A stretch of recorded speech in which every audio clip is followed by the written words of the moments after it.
Okay, so this is the second video tutorial on parameter monitoring.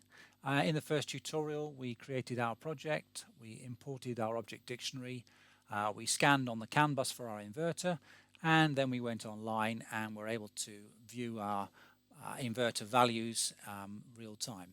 So we're going to open up that project again, and you can see it's in the list here.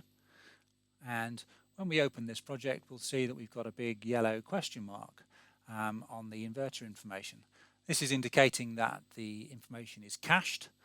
It was stored away in the project and has been retrieved, but it may well be out of date now based on what inverters are on the CAN bus currently. So if we want to refresh this information, we just click on this button here, and it will go away and read the information for node ID 6 at bitrate 250 kilobits.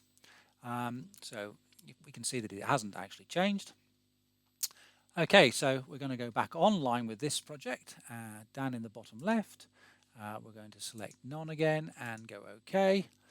And we're now back online monitoring the parameters using the parameter menu view. Right, so now we're going to go to the object dictionary view. So where the parameter menu view was a simple view of parameters in a hierarchy, the object dictionary is a simple list of all the parameters in the object dictionary, which you're able to scroll down through.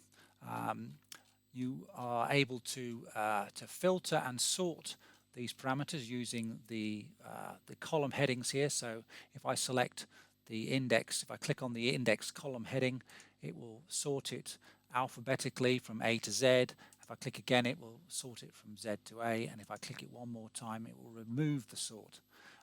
We can also click on the filter button here, and we can select specific indexes to display, and we can unclick that to remove that.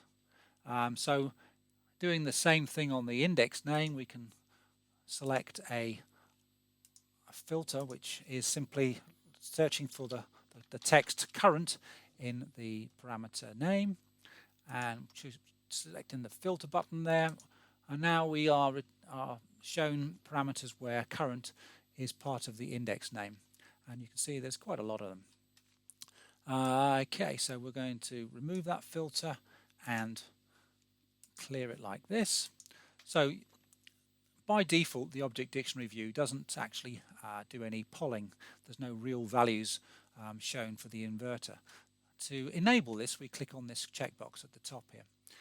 Once we enable this, we'll now see that there are 16 parameters being polled currently, and that represents the parameters that you can see in this little snapshot of the object dictionary parameters. So as we scroll down, we can see that these inverter values in this column here start to update. So we can see the actual position there is changing, and we can see the total time is changing.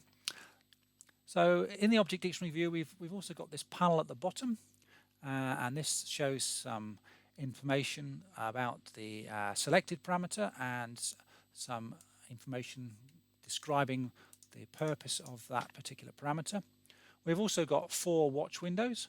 The watch windows allow us to select or nominate parameters which we can gain quick access to.